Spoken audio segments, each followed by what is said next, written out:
on to the 6th episode of Season 3 of the Northern Spin podcast, and a particularly warm welcome to all our new listeners who picked up the news about this podcast in Rome at the weekend. I'm Michael Taylor. By day, I'm the editor of Business Desk in the Northwest, and here's my happy, clappy co-presenter, Chris Maguire, who, as ever, has got some only good news. Yeah, thank you, Michael. As you know, I do like good news. I'm also the executive editor of Business Cloud and Tech Blast. As you know, Northern Spin has been riding high in the European podcast charts. We've been big in Belgium, we've been big in France, we've been big in Bahrain, and now we are big in Italy. So, Michael, where have you been on your holiday? Yeah, I've been to Rome for the weekend. I didn't listen to Northern Spin while I was there, but I spoke to lots of people in the group that I was over there with who were really interested in it. So, Roger, Tom, Jerry, Claire, if you're listening, hope you're enjoying it. No, good news indeed. Now, I've got some serious good news as well, actually, because in addition to our sponsors, Oscar and Lily Shibben, who sponsored us for a long time now, we've got a third sponsor on board. Welcome to Manchester-based tech firm Red Flag Alert. We'll be hearing a bit more about them later. That's great news. Well done, Chris. Of course, Nicola Headlam, who took part in our budget special last week, is the chief economist and head of public sector at Red Flag Alert. So I'm delighted to have them on board. But what's on the agenda today, Chris? We're going to talk about your friend, Andy Burnham. He is, in my view, the most powerful man in the North after the budget handed him a huge tick up in his devolution powers. We're also going to take a deep dive on the media and provide some insight both nationally and regionally. I'm also going to talk about Boris Johnson, your friend and mine. I'm glad you mentioned the media because last week there was some bad news as well, which is very sad. And I think it's something that we need to mention. Yeah, I'm glad you mentioned the media because last week one of our regional publishers, Reach PLC, announced job cuts that will cut out more than 400 journalists and put them at the risk of redundancy.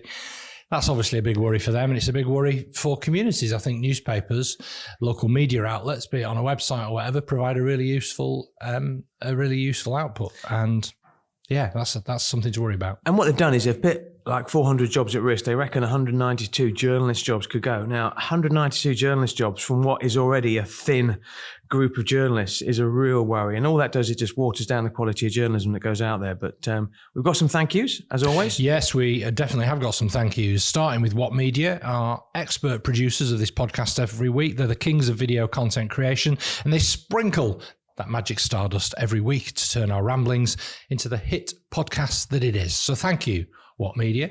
Also, Chris? Yeah. Also, thanks to our sponsors, Oscar Technology, Lily Shibben, and of course, the one I've just mentioned, Red Flag Alert. As always, we'll talk about Lily Shibben and Red Flag Alert on parts 2 and 3. I'll just start by talking about Oscar, who are growing all over the world. They share our commitment to integrity, which is so important. We do get approached by sponsors who we turn down because they don't fit into what we want out of our sponsors. Every week, Oscar produce a conveyor belt of good news stories. For example, check out their new LinkedIn account for their video of their Oscar Energy team in Austin in Texas. I love the way they've done that as well. Oscar also hold regular social code events, and Lauren Gibson, product manager at UK Tote Group, will be speaking at their next event in Manchester on April the 27th. Oscar is an award-winning recruitment consultancy delivering talent across tech, digital, life sciences, energy and construction.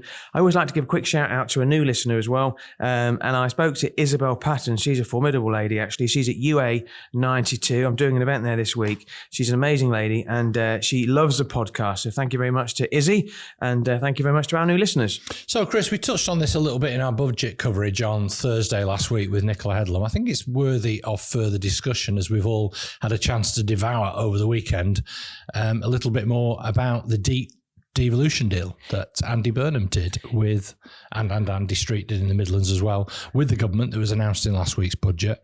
Why is Andy Burnham now the most powerful person in the North? Well, whenever Wasn't he already? Yeah, well, whenever you do, well, once upon a time, actually, when I produced a list of the most powerful people in Manchester, I did a piece on LinkedIn to say that I thought Guy Neville was after what he did to stop the new Super League. But in terms of Andy Burnham, when you saw the budget coverage, inevitably it focused on things like childcare, it focused on tax rates, it focused on, closing that and abolishing the limit on your pension. But what it didn't do a lot of, it didn't talk about the devolution deal. And that's why I think we need to talk about it as well, because it is such a massive shot in the arm for Andy Burnham and fans of devolution. I've gone on record before to say that I thought Andy Burnham would leave his role as Greater Manchester Mayor, and I thought he'd go back to Westminster when Labour got into power. I don't think like that anymore. Right. So can I smell a U-turn here?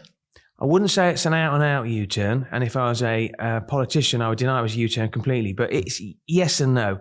Last week's devolution deal unveiled in the budget a complete change in the landscape for Burnham and West Midlands Mayor Andy Street. Basically, the self-styled King of the North has been given everything he wanted.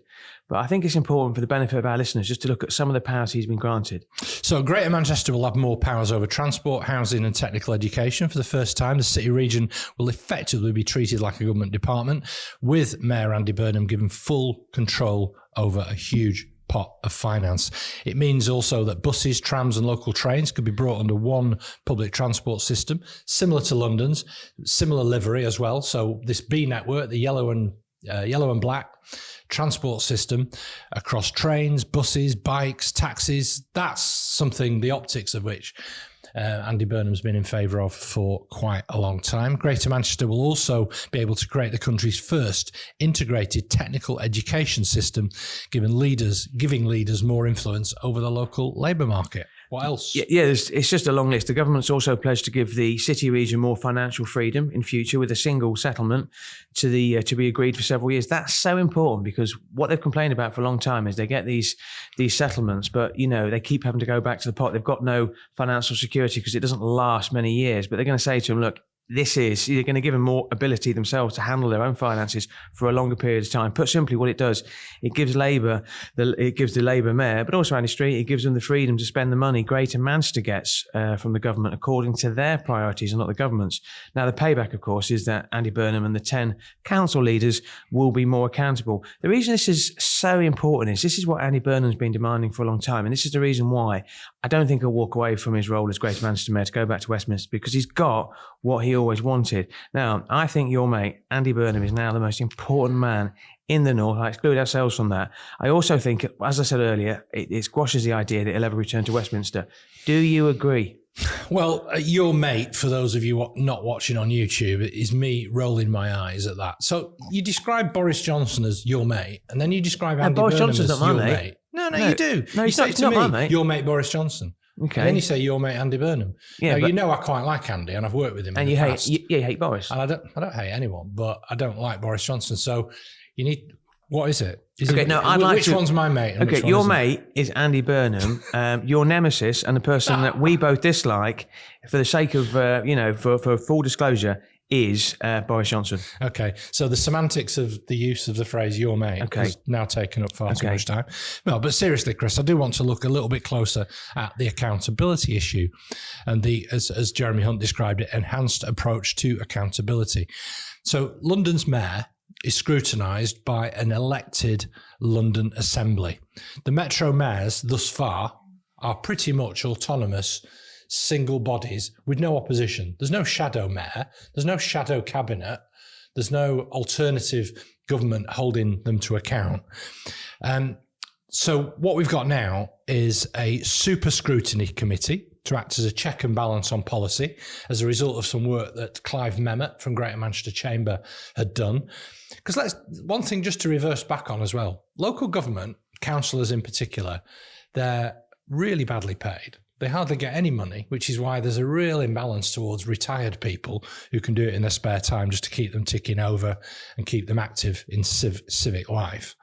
And they weren't able, in many instances, to claim expenses for going to these supposedly high-performing scrutiny committees to hold a very powerful politician to account like Andy Burnham.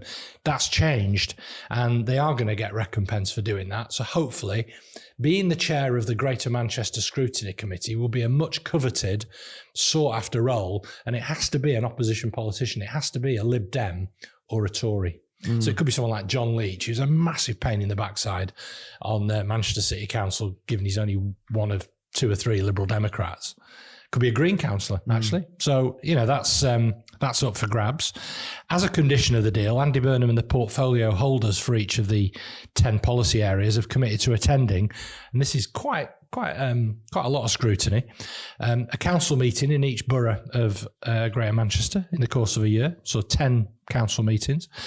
Hold a mayor's question time around the boroughs, chaired by an independent person. And here it is, Chris, here's a job opportunity for you. It could be a local journalist or business person. So it could be me or you. We could have a fight off, couldn't we? just put it out there, I'd be really up for that. Would you not be, given your background as standing as a Labour candidate in the 2015 election, would that not rule you out? I'm just saying that's the organisers, because I've never stood for a public office. So I'm a journalist now. So does having ever done anything in politics rule me out of anything? I would be fairly. I'd be ultra professional if I was asked to do it, and I'm sure you would too. Yeah, despite you being a self-declared small C conservative. No, they can be quite prickly about things like that, actually. Some of the inner sanctum. But no, it wouldn't bother me, and I would do it fairly. And anyway, the other things they're after doing are parliamentary-style select committees, or being invited to go and give evidence to a parliamentary committee, a GMC overview and scrutiny committee to present reports with their portfolio. And here's the real crunch as well. Maybe in recognition of the new local economic strategy and the powers that are being given, and the idea that local enterprise partnerships are pretty much being phased out and replaced by something called a GM strategy board, there'll also be a role for Greater Manchester MPs.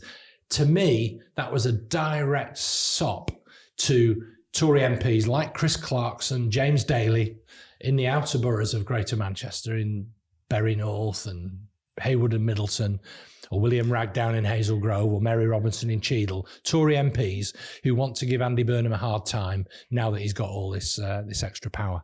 What do you think? Well, I agree with your analysis. I think Andy Burnham recognises that with greater power comes greater scrutiny as well. And I think what you will see a bit of point scoring when you have that level of scrutiny moving forward.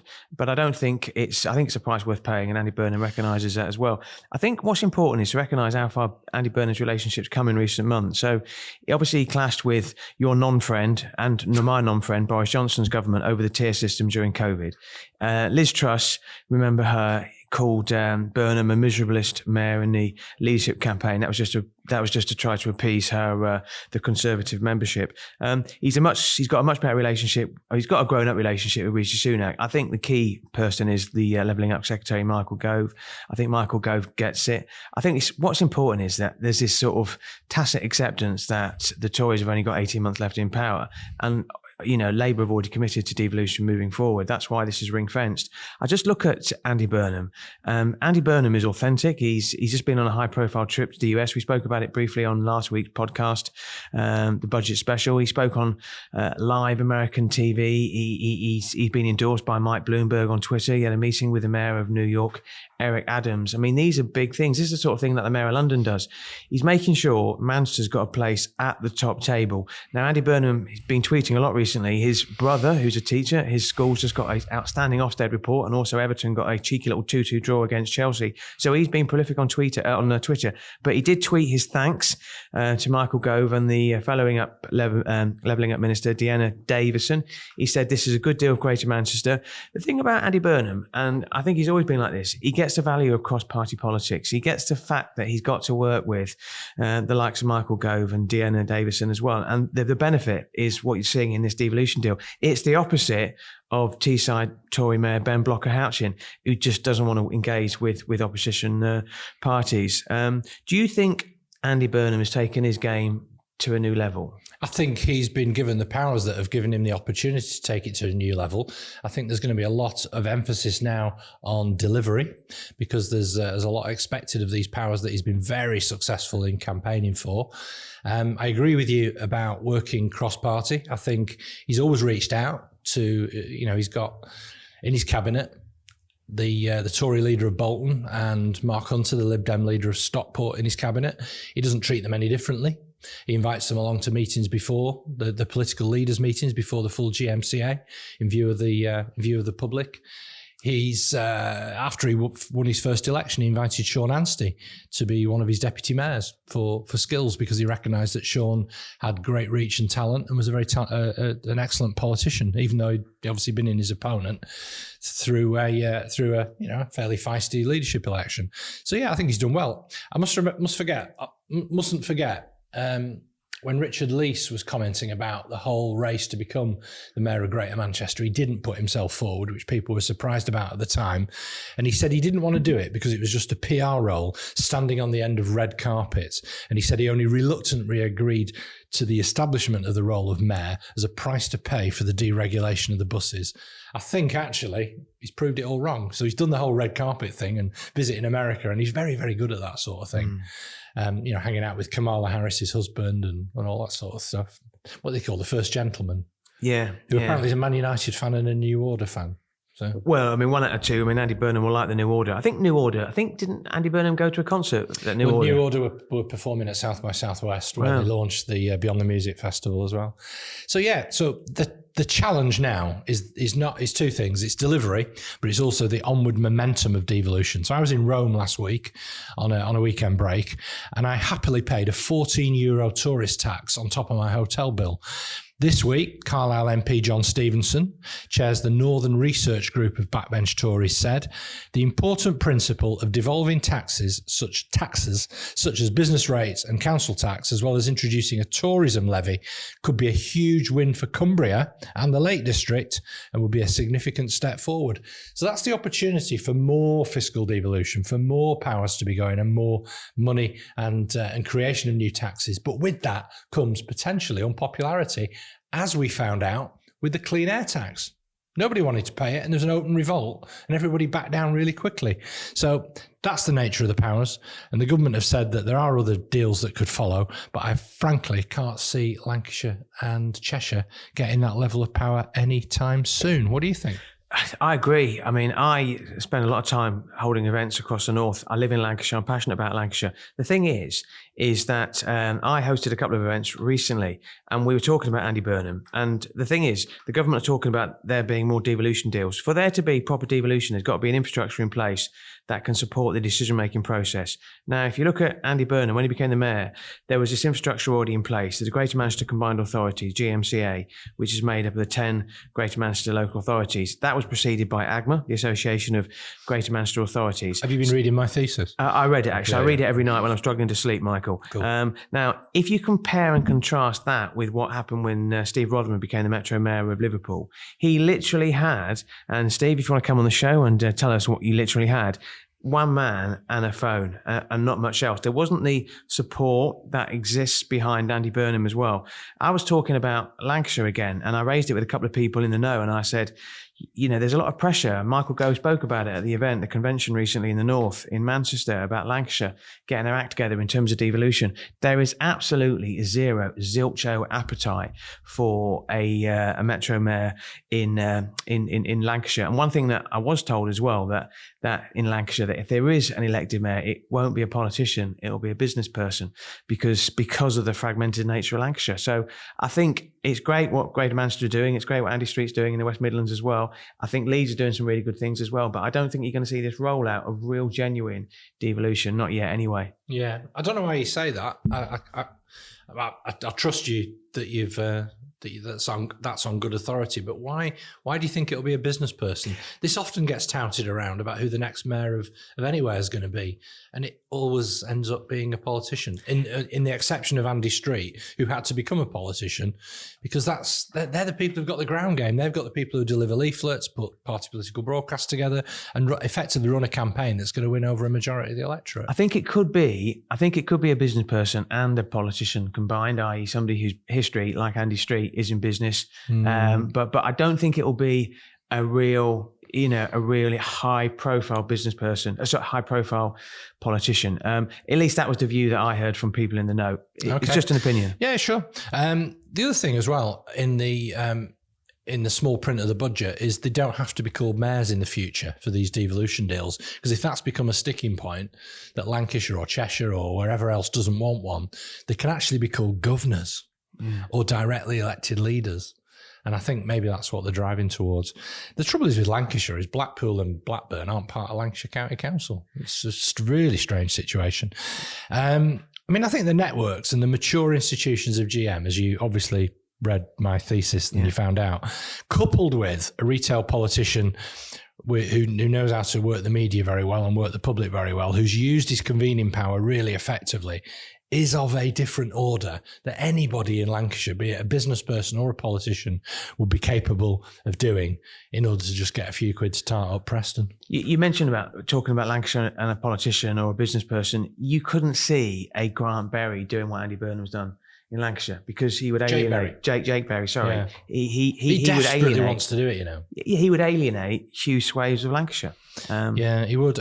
Well, anyway, so what are we going to talk about next? Well, I want to talk about the media. I want to talk about the media on lots of different levels as well. And we're not just going to do a rehash of, the Home Secretary Suella Braverman. You call her Suella Braverman, and a high-profile trip to Rwanda. Was I wrong to do so? No, you're absolutely right. I mean, I think that's the view of a lot of people as well. She went to Rwanda at the weekend. You went to Rome. She went to Rwanda. That's part of her plan to tackle immigration and to tackle the small boats problem in particular. Now, what I found really interesting and slightly disturbing is that a number of national publications and TV stations, like The Guardian, BBC, I think Daily Mirror, iNewspaper, they weren't invited because they're seen as being pretty negative towards the government and this plan in particular. Now, by comparison, journalists from the more supportive right wing of the media, GB News, the Daily Mail, the Express, the Telegraph, they were invited, and you saw the headlines on the front page. You saw a lot of negativity on social media, partly because I think people kicked back at some of the images that came out.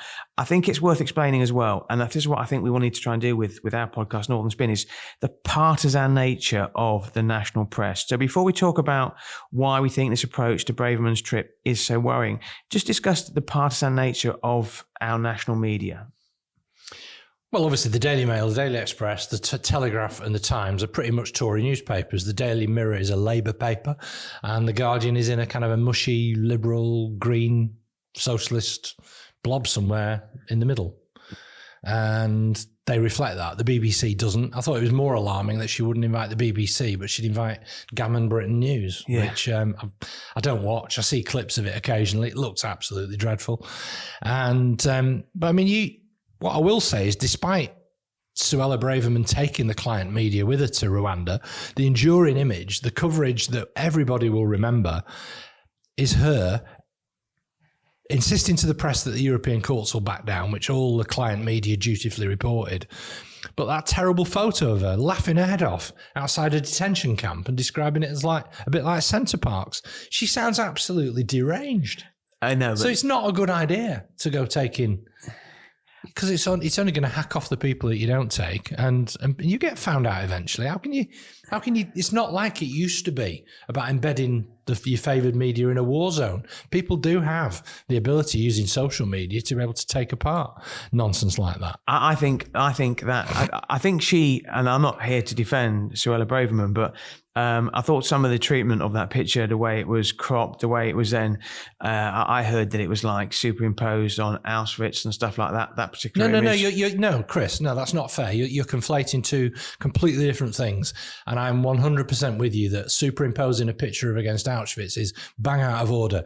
But the simple, factual picture of her outside this detention centre laughing, she didn't have the political smarts to realise that was always going to be a potential and got caught out. It shows how bad she is at politics. Well, where I think she doesn't play the game is if she decides that she only wants the right-wing press there. The difference is you might have got away with that 10 years ago, but you won't get away with it with social media, because social media will expose it. You give us the insight. You used to work at the Daily Mail. Yeah, I spent 2 years at the Daily Mail. I'm old school, and I really am old school. I believe that the role of the media is to report the news rather than give their complete interpretation. So the Daily Mail is a good example of a paper with their own agenda. The key figure is and was and still is Paul Dake. He was the editor for a long, long time. I think he's the editor-in-chief of the Daily Mail Group, DMG Media. Now, the Daily Mail is unashamedly right-wing. In simple terms, they don't like you if you're an asylum seeker. They don't like you if you're on benefits. They don't like you if you're pro-Europe. I mean, if they want to come on the show and defend that, they can. And the reason is because they know who their readership is, and they think their readership is Middle England. So they are looking to appease their reader. We spoke recently about the outrageous coverage. You were apoplectic about the murder of the Epsom College head teacher, Emma Patterson. And I think the headline was whether a high flying career made her husband feel inadequate, which is outrageous. They have this approach that they'll just try to cause controversy all the time. I don't like it. Now, you have to understand the deeper politics, because this is the big worry. Okay, the Daily Mail has been much more sympathetic of Boris Johnson regarding Partygate than huge other swathes of the media. But if you think a second, hang on a minute, Boris Johnson is reported to have recommended Dacre for a peerage in his resignation honours list, which apparently has been pared back to about 60 from 100. So then you have to question the motives of the media. Is the reason the Daily Mail is giving Boris Johnson an easy ride because Paul Dacre wants a peerage? He's 74 and he's been turned down before. If that's the case, you then question the motives of the media for reporting stuff in the first place. And then that becomes a race to the bottom. I mean, we're recording this on Tuesday morning. On Wednesday at 2:00, when this podcast comes out, he's due to be interrogated in Parliament over whether he misled Parliament over Partygate, which we'll talk about later. Yeah, I slightly disagree with you about reporting the news. I think that would be fairly boring, and I don't think you really mean that. I think there's a dangerous drift in this country about the sanctity of what they call impartiality, as if it's some kind of holy grail that must preserve an unattainable truth. The BBC, just to return to last week's discussion, used to have what they termed, under the leadership of John Burt, a mission to explain. That can be uncomfortable for some people. Emily Maitlis, for example, was explaining why Dominic Cummings was in trouble, but they didn't like it the way that she described it.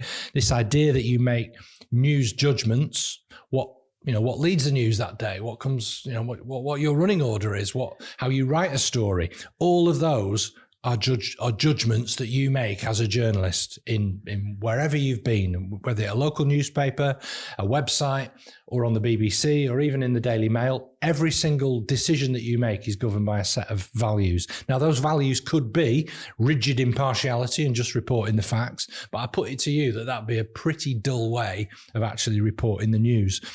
I write stories for the business desk based on a set of values that the business desk has, that we're constantly looking to define and redefine, as we will be doing with a team away day on Friday, in whatever context. Newspapers, magazines, including the ones that you've written for and edited, are governed by the same principles. So I don't get the idea that you just report the news. I'm not suggesting the facts. I'm not suggesting you've got to provide context. Yeah, you do have to provide context as well. I'm not suggesting for your audience some sanitized version of what the story is. My argument is that when the interpretation distorts what the truth is, you go to a lot of football matches, you watch your beloved Blackburn Rovers. Okay, you can watch a game and then you can read a match report from the journalist and think, I must have been at a different game. So what you might find, for example, is just say the police, and I'm just coming up with easy figures, just say they have a million crimes and they solve 900,000 of those crimes. Now, one media might report it as police solved 9 out of 10 crimes, and that might be up from 8 out of 10 crimes. Another media organisation will say, 100,000 crimes go unsolved in Greater Manchester, So it's all about interpretation. There was one recently with Gary Neville where they were talking about hotel football and they reported on losses that the hotel football had made. And it was like losses, deepen at hotel football. He took to Twitter and said, well, hang on a minute, here's a different interpretation of this story. Everybody was paid during COVID. We didn't get rid of any members of staff, et cetera, et cetera. I think that's a huge achievement. So I'm not saying newspapers shouldn't have an editorial approach and put their own version of it. I'm just saying it shouldn't be at the expense of the truth. Well, sometimes just making the judgment that you do every Friday to just print good news is printing a version of the truth. Yeah, absolutely. Because that's your values. That's the values that drive you to make those editorial decisions. But I think on Friday, what you want to try and do is just highlight positive news. If I was to do that every day and not hold people to account, I would agree with you. So you agree with me that news cannot be divorced from values? It's interesting, actually, because I've always thought about becoming a politician. And then what would happen is I'd get pesky journalists like you trying to trip me up. I think you have to make a statement. I make my statement with my Good News blog on a Friday, but it can't be at the expense of holding people to account, throughout the rest of the week. Okay, so you want to give a shout out now, don't you, to Helen Pidd from The Guardian? Yes, she's the Northern editor. Absolutely fantastic journalist as well. Don't get her talking about trains though. She really doesn't like them at all. So last week there was a woman in Barrow called Eleanor Williams, was jailed for 8.5 years for falsely claiming she was raped by multiple men and trafficked by an Asian grooming gang. I mean, this is a massively controversial subject and a massively emotive subject as well. She posted photos on social media of her, it turns out now, self-inflicted self-inflicted injuries. It was seized upon by the far right. I mean, Tommy Robinson, jumped in a car and drove up the M6. Tens of thousands of pounds were raised. I think there was a GoFund campaign. Residents of Barrow were putting up Justice for Ellie posters, and the image they used were purple elephants in support of her. Restaurants that found themselves at the subject of these false accusations suddenly found, the bottom dropped out of their business. Men had their lives turned upside down by these false allegations. Several tried to take their own lives. Now, the Guardian editor, Helen Pidd, did a brilliant job. She followed the case for 3 years. She did a wonderful podcast, actually, on The Guardian last week where she spoke to some of these people who'd been accused falsely of rape. I don't think the worry is that incidents like this are fairly rare, thankfully. It should never be used to undermine genuine cases. And that's the concern that people have made, that it'll stop people coming forward or that they won't be believed. But in this case, it was just tragic. And it was what was awful was the way these social media allegations were picked up and they were just sent around the world and people believed them straight away. Yeah, people believe what they want to believe sometimes, don't they? Again, anything that fits in their own narrative about the way the world works against people like them. A harrowing case, frankly, and if ever there was an argument for resisting the push of social media and subjecting Facebook to the same rules as the rest of the media, then there you have it in a nutshell. And on that note, we're going to go to our first break.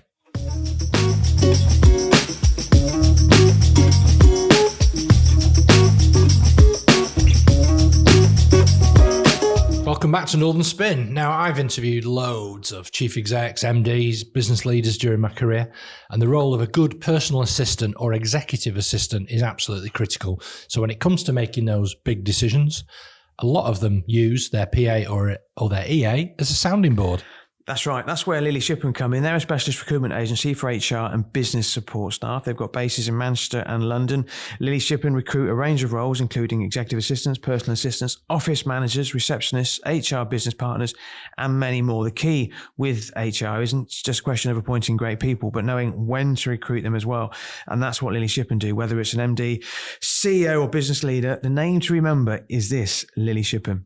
Now, in a minute, we're going to be discussing our On Manoeuvres section, but there are a couple of regional stories we need to discuss first in the bit that we call Anything to See Here. Absolutely. We've got different names for every section of this podcast. Now, last week, the government announced, once again, it was mentioned in the budget when you look in the detail, they found some money at the back of the sofa and they've handed out millions of pounds to 13 northern areas that previously missed out on the recent Levelling Up Fund. There was lots of controversy over that. These are the so-called near-miss projects. I'm going to mention a couple: Bootle Town Centre Transformation, the Marple Active Communities Hub, which I'm sure you'll be interested in, and Rosendale Powering and Unlocking Sustainable Growth. Now, I think this is the government responding to the criticism from a lot of their own northern MPs who are very unhappy about being snubbed by the Levelling Up Fund too.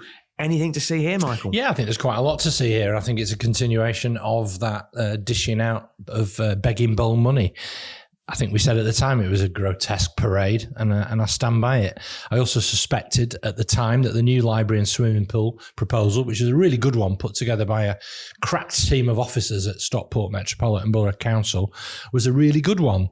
It was robust, it had impact, it replaces something that's there, it releases a bit of old land for potential residential use where the old swimming baths was, but it had fallen down the list of priorities, and I suspect partly because William Ragg, our local MP, has fallen out with the government. Maybe the Tories see potential electoral advantage on that, but they're going to have to keep up because already the press releases have been firing out from the Liberal Democrats in Stockport, who've wasted no time in claiming it as a victory for them, delivering for local people all year round. Hashtag winning here. Okay, hashtag well done, the Liberal Dems. No, well, they had nothing to do with it. The original bid was submitted under a Labour administration. Yeah, anyway, by officers who were politically neutral. I knew that'd get you fired up. Something else that was largely missed in the budget coverage was the announcement around investment zones. Now, investment zones were much heralded by Liz Truss. They're called innovation zones now, aren't they? Yeah. I mean, are they called innovation? I Yes. mean, have they got rid of the title investment zones? I think any reference to anything that Liz Truss ever said has been, has been airbrushed out of the history books. Now, Jeremy Hunt confirmed plans for 12 low-tax investment zones across the UK in a scaled-back version of Liz Truss's plan. Apparently, they'll receive £80 million of flexible support from the government over 5 years, so it won't be their government, split between tax incentives and investments such as skills and infrastructure aimed at attracting companies. Now, Hunt has likened them to the 12 new Canary Wharfs in reference to the regeneration of London Docklands under the Conservative government way back when in the 1980s. In England, the proposed zones will be in Liverpool, Greater Manchester, South Yorkshire, West Yorkshire, Tees Valley and the West Midlands, all of which have directly elected mayors, which links into what we spoke about in part one, as well as the new East Midlands and North East mayoralities, which are due to be created next year. Anything to see here, Michael? I think it's a severe downgrade from the Truss version and vision that she had in mind for these kind of inland free ports where there's all sorts of tax cuts and advantages on offer. I think it's a bit of a retread of something that's been announced already. The fact that they're called innovation zones rather than investment zones, I think that is a little bit different. They're all in very metropolitan areas. They're all really consolidating economic power in existing hotspots. They enshrine, it's fair to say, a few very important economic points about the positive impacts of universities, which I think doesn't particularly address the kind of discontent about that gave us Brexit and the falling of the Red Wall in the last election in places like Stoke and Burnley, which felt hard done to, that places like Manchester get all the money. In fact, it's consolidating, where graduates have new opportunities. Now, every bit of economic sense will tell you that that's where the opportunities are going to come from. But it's not going to go down too well in those sorts of places. Steve Broomhead, who's well known, he's the chief executive of Warrington Council. He speaks very much about, that levelling up must be beyond just the major cities. It must be the bits in between as well. Because he's the chief exec of Warrington Council. That's right. Yeah, he was. He's been heavily involved in this world for a long time. Huge fan of rugby league as well. Now, I recently received my council tax bill from Chorley Council. I don't think it was unfair. It went up. You expected it to. Yeah, mine too. But Castrap's Thurrock Borough Council and the London Borough of Croydon have been put into special measures. This is what the Guardian said after a series of financial failings, pushed them into effective bankruptcy. Now, councils in Slough and Liverpool have faced similar challenges. Sky News did a story last week, which I saw, which said that 2 Surrey councils spend more on interest and paying back loans than they do on services like transport and social care, which is really worrying. Anything to see here, Michael? Yeah, I think there's a lot of local government finances in absolute tatters. The councils have put up the maximum that they're able to without having to go to a referendum, and the government recognised that due to inflationary pressures they had to, and they did withdraw that requirement to go to a referendum above a certain percentage level. I think a lot of finances are hanging by a thread, the ability to be able to put together services. I mean, when I was working at Stockport, some of the statistics that our councillors would be reading in reports about services that they had to cut and where they would raise money from was absolutely terrifying. And the biggest amount of money that a local council spends is on adult social care, effectively running old people's homes. But the numbers of looked after children who are coming into each area is going up all the time. And they are statutory responsibilities. They have to do them before all else. So slowly you get things that get chipped away and shaved and salami sliced around the edges, things like library services, swimming pools, leisure centres. So, and filling in potholes and highways, stuff like that. And again, Jeremy Hunt didn't say in his budget, yeah, we're addressing the whole issue of local government finance. He mentioned swimming pools and potholes, almost like the government was solving those problems, but without giving local government the ability to solve them independently, properly and strategically. What you're going to find, though, local governments are going to come under a lot of pressure because of their budgets and their finances, and they are. I listened to PMQs last week, and a Conservative MP stood up and said to Rishi Sunak, did he agree with him that it was outrageous that certain cabinet members at Westminster Council had agreed a 45% pay rise? I looked into that story, and it is true. I mean, their allowances are a lot less than some other local councils in London, but the bottom line is they've given themselves an increase which equates at the top end to 45%. And I think that's what's going to get weaponized. Something we've got in common, Michael, is that, we've both got wives whose opinions we trust. I always go to Mrs. M for her opinion. And I came up with an idea in the week, and I said, I've got an idea. I said, tell me what you think about it. I'm thinking of a section called "Who is the thickest MP?" And she said, no. She said, that's not you, Chris. You're not that sort of person. I said, I won't do that. I said, but it's about that. I said, so I don't want to demonise MPs by calling them thick, but there are some truly dreadful MPs who do themselves no favours at all. So here's 3 from last week. This is cross-party as well. Richard Bergen. Dick Bergen. The gift that keeps on giving. Labour MP for East Lees. He had his bill blocked, calling for the public to give he wanted the public to be given the power to call a general election when the majority have lost faith in the government. I mean, absolutely waste of time. What's wrong with that? Sounds like a great idea. Yeah, it was a dreadful idea. Socialism. So Stoke-on-Trent MP Jonathan Gullis, a Conservative, who implied in a Channel 4 interview that Gary Lineker has called Red Wall voters in the North and the Midlands Nazis and racist bigots. Which he didn't, of course. No. And Andrew Bridgen, who had the Conservative whip removed from him for comparing the coronavirus vaccine to the Holocaust. He gave a speech in Parliament. It's interesting because on social media, literally, it was empty, playing to empty galleries. So I was thinking to myself, so I don't want to call these people thick. Incidentally, I thought... You just did, though. Well, I may have implied that they were thick, but Mrs. M said I can't call them thick, so I'm not going to. And I'm not calling Labour's MP Lucy Powell thick, but I didn't think she did herself... She's not. No, she's not. She's clever. She's hugely clever. But I don't think her decision to compare the government's treatment of Gary Lineker to something from, quote, Putin's Russia, I don't think that was very sensible. Now, I'm all for freedom of speech, but these trio of MPs that I mentioned earlier, they could never be confused with the 3 wise men, could they? Definitely not. A general rule of thumb, by the way, is don't evoke the Nazis in an argument unless it's literally about Nazis. So let's go on our section on manoeuvres. Who do you think's on manoeuvres this week? Well, obviously, this podcast is going out on Wednesday, and everyone's going to be talking about Boris Johnson. He's going to be putting his case to the Privilege Committee on why he thinks he didn't mislead Parliament. I mean, the sanctions are huge for him if he loses. If the inquiry goes against him, it could scupper his dreams return to become Prime Minister again. That's his dream, not mine or yours. Now, I think what you need to do is keep an eye out on the 7 members of the Privileges Committee. They're going to get a lot of attention this week. They consist of 4 Tory MPs, 2 Labour MPs, and 1 SNP MP as well. Now, most people will have heard of the chair, the veteran, the grandee, Labour, Harriet Harman, who critics have accused of already making up her mind. She tweeted actually about the whole Partygate saga, I think last year. The ones I'm interested in are the other 6, and not all our listeners will have heard of him. Andy Carter is a Conservative MP for Warrington South, I've interviewed.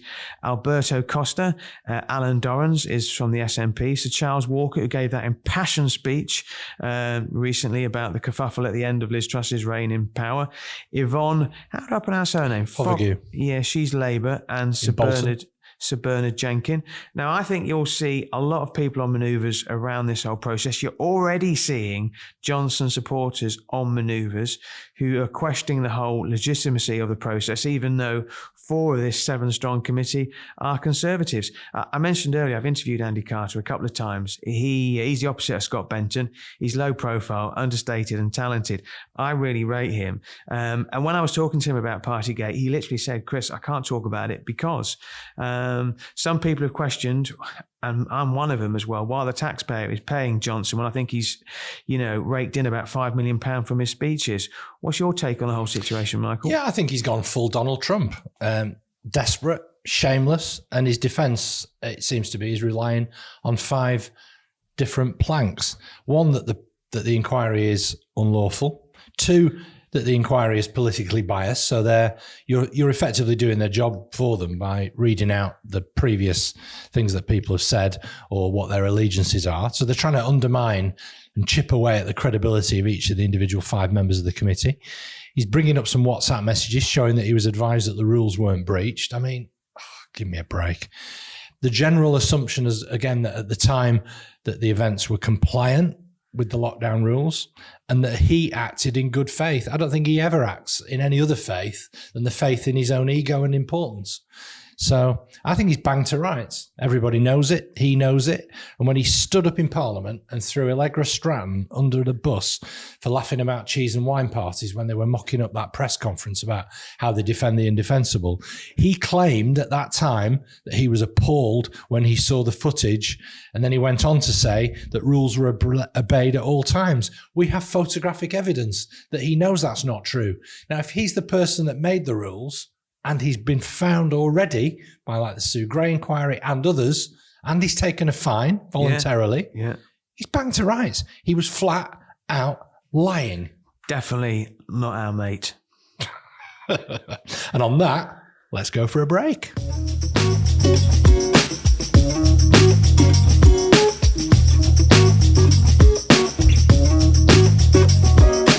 Welcome back to the third and final part of this week's episode of Northern Spin. And Chris, we've got a third sponsor. So it's a big Northern Spin welcome to Red Flag Alert. Yeah, absolutely. Delighted to get them on board. Red Flag Alerts help businesses use data insights to grow revenue and protect. Absolutely. There must be something there in the air because suddenly got a little frog in my throat there. So, no, Red Flag Alerts help businesses use data insights to grow revenue and protect their company from financial risk. Red Flag Alerts are trusted by thousands, literally thousands of businesses, from large FTSE 100 financial services organisations to small and medium-sized enterprises. And Nicola Headlam, who we've heard from before, is their chief economist. Now, what have you been up to, Michael? Well, I've been back to Rome, fourth time. I've done work trips there where I interviewed the head of a TV station, which was very bizarre. I've done history, I've done religious trips, a family trip. This one was just the two of us, Rachel and I, and 30 other people or so for a riotous weekend celebrating my good friend Michael Stevenson's 60th birthday party. And the highlight for me was taking in the capital derby, Lazio against Roma, which was absolutely intense. And as you would expect with one of the teams managed by Jose Mourinho, an absolutely dreadful game of football. Yeah. But anyway, I've decided that I now want to devote my later years to being more Stanley Tucci. The coolest people on the planet are Italian pensioners. They have balance, style, grace, and appreciation of fine things. And that, for the rest of my life, is what I want to devote myself to. Well, and I'm sure you can achieve it. And podcasting, of course. Yeah. Yeah, so what have you been up to? I've been busy, actually. Hosted a panel discussion at ProManster's Green Tech conference last week. It's interesting. I think green tech's where it's going. There was a big report yesterday about sustainability and climate as well. We're just not getting a grip of it. And we were looking at various initiatives to try and tackle that through green technology. I want to get your take of a sad story that we mentioned before in a previous pod about the demise of Oldham Coliseum. We spoke about it before. 135 years old. It's a venue. It's steeped in history. It's going to close at the end of the month because of funding shortfall, despite a campaign to save it. Maxine Peake was heavily involved. A sad day. Yeah, it is. It's terrible for Oldham. I think those kind of civic institutions that give a place self-confidence and pride, being allowed to close like that, I think obviously when the dust settles on it, people will be held responsible. It's had issues in its leadership. It's not had a stable leadership for a long time. They've had a real high turnover of chief executives. They have been consistently reliant on that Arts Council funding to keep going. So I think they needed some other alternative plan, which they've not been able to put together. So yeah, I think it's desperately sad for Oldham. And I kept expecting Jeremy Hunt to come with a last minute plan to save it in the budget, because it's got all the right attributes, that it's, in a left behind town, an institution that people cherish, but no. But I look at Chorley Little Theatre in my beloved Chorley as well, and they really they are less reliant, on public funding, and they've run it as a business, because that face going out of business several times, and it's just a great. I'm going to call it a little theatre because it's called the Little Theatre. It is, yeah. And that's a great. But that is the fabric of the community. Yeah, it's a slightly different business model, but yeah. Whatever way you look at it, it's really bad. So anyway, culturally though, this week I'm going to see an old university friend of mine, Tracy Oberman. She's performing in The Merchant of Venice at home in Manchester. She's playing Shylock, Shakespeare play, of course. Shylock, obviously written as a man, but it's set in East London in the 1930s against the backdrop of Mosley's Black Shirts. So I'm looking forward to that. Tracy, of course, was in EastEnders, but She's much better than that. Book-wise, I'm reading Very Bad People by Patrick Alley about the incredible work of Global Witness. It's the inside story about how they took on corruption. They helped to end wars in West Africa, Cambodia. They inspired at least 2 Hollywood films, Blood Diamond with Leonardo DiCaprio and Lord of War with Nicolas Cage, about a Ukrainian arms dealer. And yeah, they've done incredible work. It's an absolute roller coaster. And so I'm working on a couple of incredible deep dive stories at the moment. And tales like this really give me the fire to pursue it when the going gets tough in the face of all sorts of unreasonable pressures. Favorite Nick Cage story? Favorite Nick Cage film? Have you got one? I'll give you mine. Con Air, great film, classic. Everyone's got a favourite. Probably Moonstruck. Right. Yeah. And what else was I going to say? Yeah, the rich and powerful will use any means possible to stop you reporting about what they're up to. So yes, I'm really enjoying Very Bad People. Yeah. So any other cultural recommendations? Yeah, well, it's 20 years since the invasion of Iraq, so I've been listening to that. It's one of those things that... You've been listening to what? Well, I've been listening to The Rest of Politics with Rory Stewart and Alistair Campbell. I mean, obviously, Alistair Campbell was right front and centre of it in his role with Tony Blair at the time. But I've been listening to Rory Stewart. He was a governor of a province of Iraq. Yeah, well, he and what was interesting, he listened to the podcast, and Stewart is really holding him to account, and he even used the F word, which is, I'm not a big fan of it, but in this context, I thought it was fair enough. It just makes you think, though, is that 20 years ago, you remember where you were when we went to Iraq. When we went to a war with Iraq. On a lighter note, what did you think at the time? Did you support the invasion like most people did? I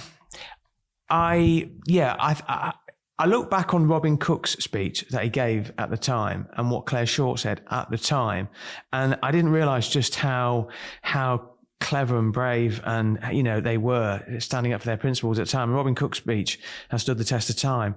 I think at the time I looked at it and it was all to do with this 45 minutes, this warning, and was it sexed up, etc., etc.